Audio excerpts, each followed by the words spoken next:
Bienvenue, c'est avec un grand plaisir que nous vous retrouvons pour notre émission L'Évangile pour tous. Je salue avec moi le pasteur Jean Cizeron, bonjour. Bonjour.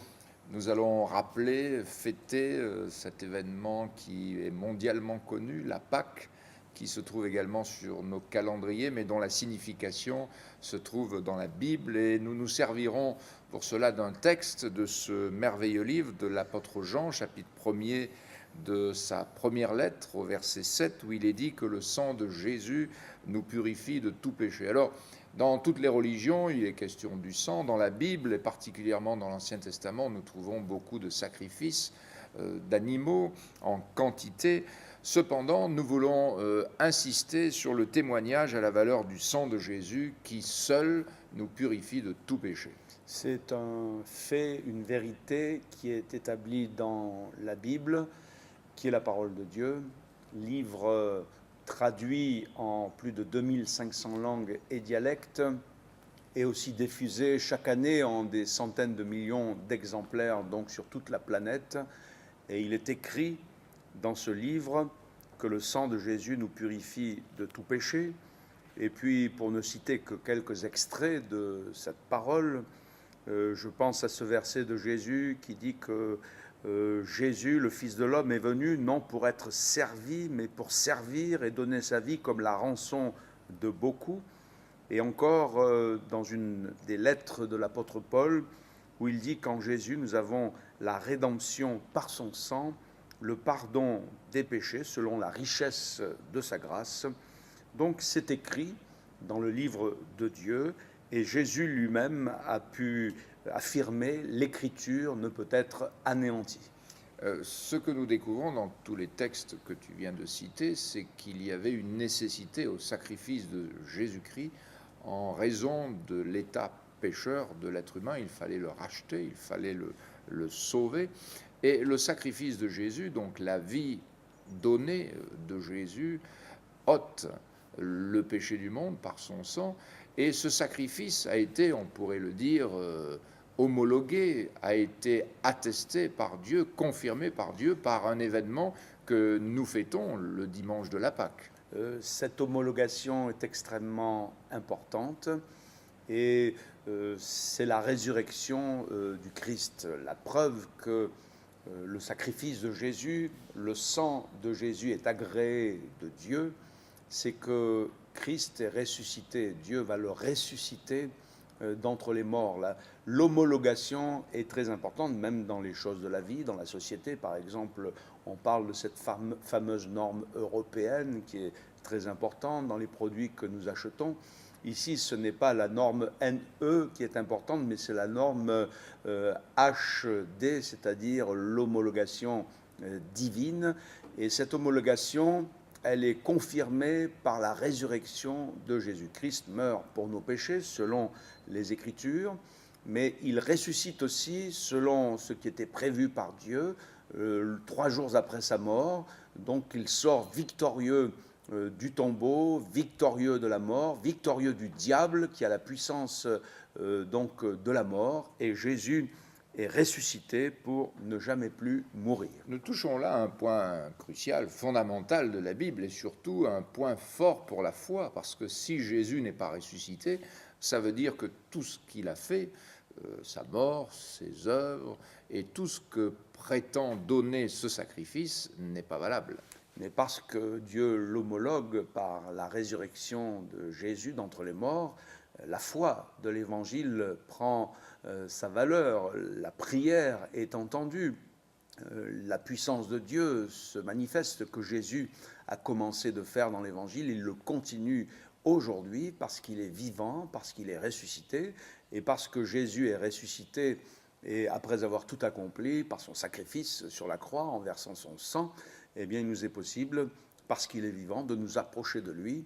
C'est impossible d'avoir un contact avec les morts, mais il est possible d'avoir un contact avec le Christ, parce qu'il est vivant, parce qu'il est ressuscité. Nous pouvons dire que la foi de l'Évangile repose sur un tombeau qui est vide. Jésus en est sorti pour ne jamais plus mourir. Le sacrifice de Jésus représente une valeur substitutive, une valeur de rachat.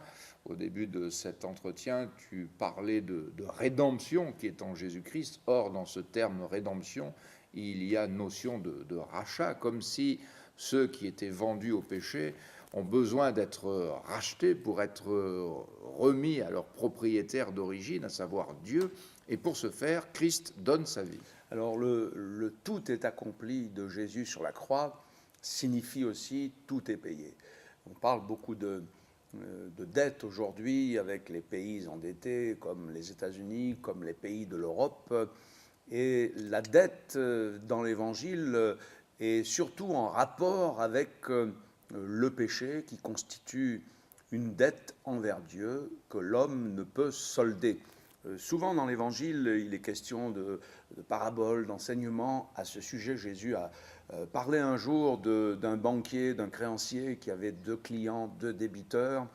Ceux-ci lui devaient des sommes d'argent, l'un assez élevé, l'autre moindre, mais les deux étaient redevables envers donc ce créancier, et ils ne pouvaient pas solder leurs dettes.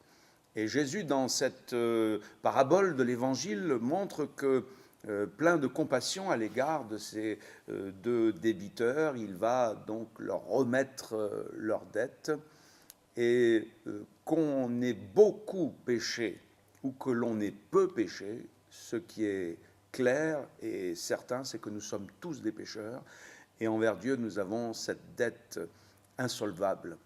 Et c'est pour cela que Jésus est venu pour payer à notre place, comme dans la parabole, pour nous remettre notre dette. Et c'est sur la croix qu'en versant le sang de la rédemption, pour nos péchés, Jésus a tout accompli pour qu'en nous approchant de lui aujourd'hui, nous puissions avoir le pardon de nos péchés, la réconciliation avec Dieu et le salut de notre âme. Nous sentons bien que l'être humain, dans toute son existence terrestre, cherche à être pardonné, parce que nous sommes tous conscients que l'homme est pécheur, et dès qu'il prend conscience de la vie, des choses, il sent aussi que sa conscience l'accuse, parce que notre vie n'est pas si belle et si propre que cela. Et nous aspirons au pardon des péchés. Dans l'Évangile, nous voyons beaucoup de gens qui sont venus au Seigneur parce qu'ils désiraient le pardon des péchés. Et nous trouvons la réponse dans le Christ, et seulement dans le Christ. Oui, et cette expérience du pardon des péchés n'a rien à voir avec une philosophie. Elle est rattachée donc à la nature de l'être humain, comme tu viens de le souligner. Et elle n'est pas seulement une doctrine de la Bible ou de l'Évangile, quoi qu'elle soit. Une doctrine, c'est à maintes fois rappelé dans toute la Bible, mais l'expérience du pardon des péchés contribue à la paix, contribue au bonheur, contribue à la satisfaction intérieure. Je pense à cette parole de la Bible où il est question du bonheur de l'homme à qui les péchés sont pardonnés, à qui la dette est remise et dont Dieu ne tient point donc la culpabilité. Et donc ça, c'est une expérience qui contribue à notre épanouissement et à notre joie. Alors ceux qui nous regardent et qui nous écoutent pourraient peut-être dire, mais alors ne puis-je pas moi faire quelque chose, soit payer, soit faire des œuvres, des pèlerinages? Est-ce que cela ne serait-il pas suffisant? Alors ça, c'est ce que les hommes veulent faire, c'est ce que les religions nous demandent de faire, mais voyant que tous ces efforts sont un peu vains, pas qu'un peu, mais totalement vains, donc Dieu, au contraire, lui, s'est approché de nous. Et l'œuvre de la croix en Jésus n'est pas née dans le cœur d'un fondateur de religion, ni dans le cœur d'un poète, ni dans le cœur d'un philosophe, mais elle est née dans le cœur de Dieu. L'œuvre de la croix constitue en quelque sorte les mérites de Jésus, les œuvres de Dieu en s'approchant de nous pour nous proposer ce dont nous sommes incapables de faire, c'est-à-dire le salut par nous-mêmes. L'homme ne peut être sauvé, c'est impossible aux hommes, a dit Jésus, mais ce qui est impossible aux hommes est possible à Dieu.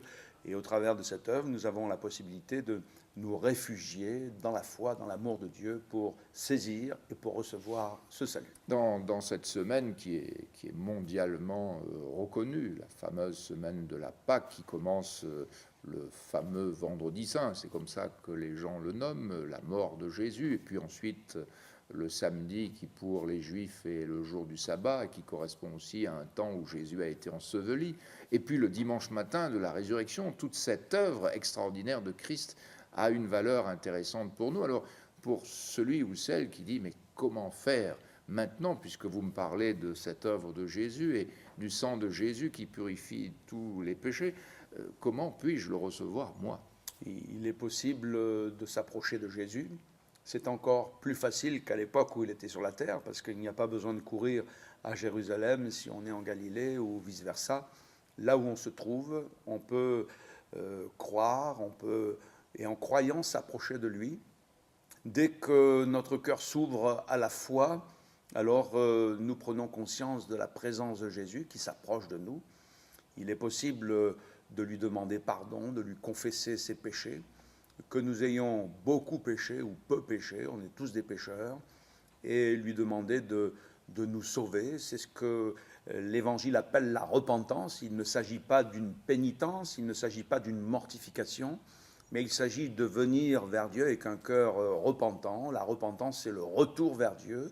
Et il est écrit que si nous confessons à Dieu nos péchés, il est fidèle, il est juste pour nous les pardonner et aussi pour nous purifier de toute iniquité. Donc cette expérience, elle est à la portée de toute personne et il est possible de la vivre aujourd'hui. Alors pour terminer, nous pouvons dire qu'avec Jésus, c'est une vraie libération et nous comprenons pourquoi un texte de la Bible rappelant la mort et la résurrection de Jésus pouvait dire maintenant célébrons la fête, parce que c'est une vraie libération, la libération de nos péchés et la possibilité, grâce à Dieu, toujours grâce à Dieu, de suivre des voies droites et de faire ce qui l'honore. Et c'est exactement d'ailleurs le sens de Pâques dans la Bible, c'est la sortie, c'est la délivrance de l'esclavage, 4 siècles d'esclavage. Et puis cet esclavage est terminé par le sang d'un agneau qui sera répandu. Bien sûr, ce n'est qu'une image du Christ qui est l'agneau de Dieu, qui ôte le péché du monde. Et c'est lui qui nous délivre de l'esclavage du péché, de l'esclavage de l'esprit de ce monde qui est souvent méchant, qui est souvent mauvais et qui nous introduit dans le royaume de Dieu. Amis téléspectateurs, j'aimerais rappeler ce verset que nous avons cité pour introduction. Le sang de Jésus nous purifie de tout péché. Vous pourriez même vous l'approprier et vous pourriez dire, quand je crois en Jésus, son sang me purifie de tout péché. Connaître le pardon, c'est connaître une vraie libération. C'est aussi expérimenter la puissance de Jésus, qui n'est pas petite, puisque c'est la puissance de résurrection, donc puissance de la vie. Croyez au Seigneur Jésus et que Dieu vous bénisse.